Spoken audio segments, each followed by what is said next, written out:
اس کے لیے ہم کوئی مکان نہیں کہہ سکتے. حتیٰ کہ جب ظاہر کہے رب اوپر رہتا ہے, رب کا مکان کھلا ہے, تو شرعی طور پر یہ وہ تاریخی مسجد ہے جہاں سے سید دیدار علی شاہ کی آواز گونجا کرتی تھی, ابو الاسناد قادری کی آواز گونجا کرتی تھی. میں ان ڈبو نما انگریزوں کے چاپلوسوں کو یہ بتانا چاہتا ہوں کہ ایٹمی قوت ختم کی جا سکتی ہے, قوموں کو نیست و نابود کیا جا سکتا ہے, افواج کو شکست دی جا سکتی ہے, صوبوں کو توڑا جا سکتا ہے, لیکن سید دیدار علی شاہ, لیکن ابو الاسناد قادری, لیکن خادم حسین رضوی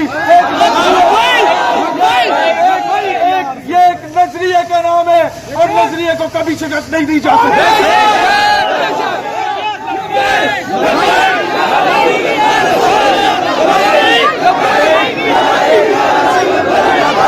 آ رہے ہو, میں نے جواب دیا کہ میں قائد اعظم محمد علی جناح رحمت اللہ علیہ کے کہنے پہ آ رہا ہوں.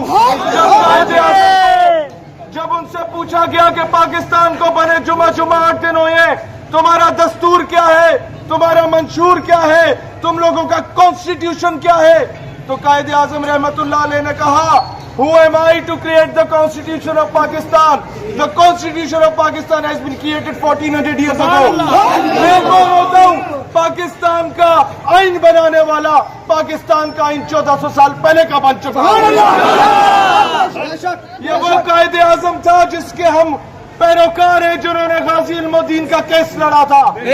وہ علامہ اقبال کے پیروکار ہیں, اس کی دھرتی پہ کھڑے ہو کے ہم یہاں پر آئے ہیں جنہوں نے علم الدین ڈیفنس کمیٹی بنائی تھی.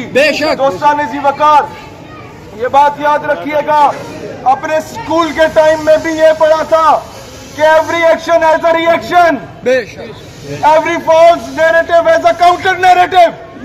یعنی کہ جب فرعون آیا تھا تو حضرت موسیٰ بھی آئے تھے, جب ابرہا کے لشکر آئے تھے تو ابابیل بھی آئی تھی, جب مسلمہ قذاب آیا تھا تو صدیق اکبر بھی آیا تھا, جب مرحب آیا تھا تو حیدر کرار بھی آئے تھے, جب مرزا ملون آیا تھا تو مہر علی بھی آیا تھا, جب راشپال آیا تھا تو علم الدین بھی آیا تھا, جب سلمان تاثیر آیا تھا تو ممتاز قادری بھی آیا تھا, جب پشاور کے ہائٹ کورٹ میں کوئی ملون آیا تھا تو غازی فیصل بھی آیا تھا, جب امریکہ آیا تھا تو مولا عمر بھی آیا تھا, جب فرانس کا وہ ملون آیا تھا تو خادم حسین بھی آیا تھا.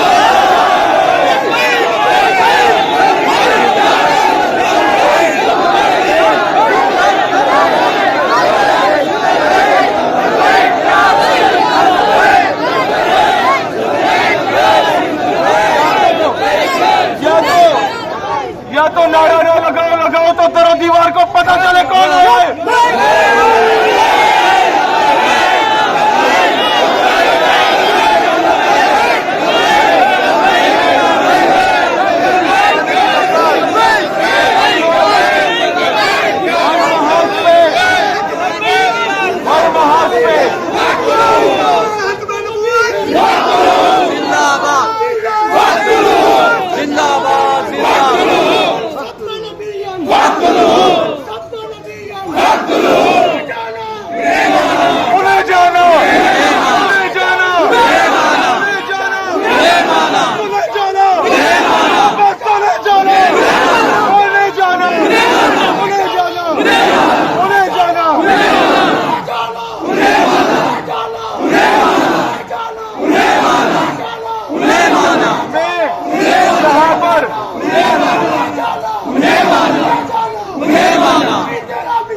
تم لوگ کیا سمجھتے تھے وہ درویش چلا گیا تھا تو میں للکارنے والا کوئی نہیں ہے. وہ اپنا مشن چھوڑ کے گیا جو ہم جاری رکھیں گے انشاءاللہ. دوستان ذی وقار, اب یاد رکھیں ہم نے عہد کیا ہے اپنے بزرگوں سے کہ جہاں جہاں